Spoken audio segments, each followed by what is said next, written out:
Good morning, Green Acres! Today is Thursday. It is September the 10th and it is a great day to be a Charger. Please stand for the flag salute.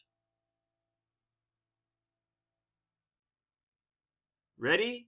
Salute.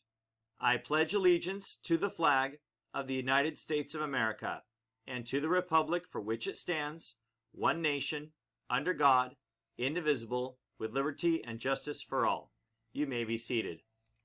Ladies and gentlemen, please come to school. We miss you. We want you here.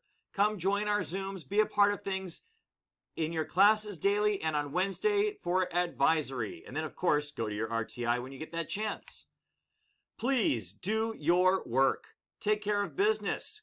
This student right here has some missing assignments. They're going to work to get them caught up and get, as you can see here, these assessments made up so we can raise that grade.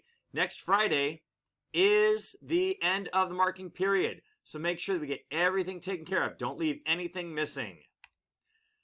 Some of you, speaking of missing, have not yet completed your iReady work. Make sure that AM students, if you have not done so and finished it already, begin your work at 12:25 on Thursday.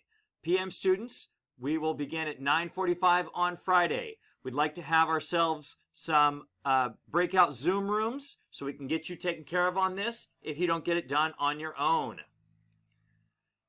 This next Wednesday is September the 16th, and it will be Pet Day, an opportunity for you to showcase your four-legged or two-legged friends.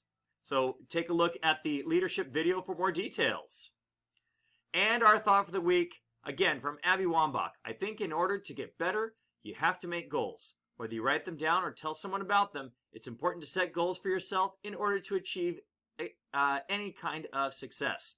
So go be ambitious, make those goals, and figure out how you want to make your life better. That's it for the day's bulletin. We are Chargers with Heart. We are honest, effective, ambitious, respectful, and thoughtful. So remember, people, wherever you go, whatever you do, be a Charger with Heart. Have a great day.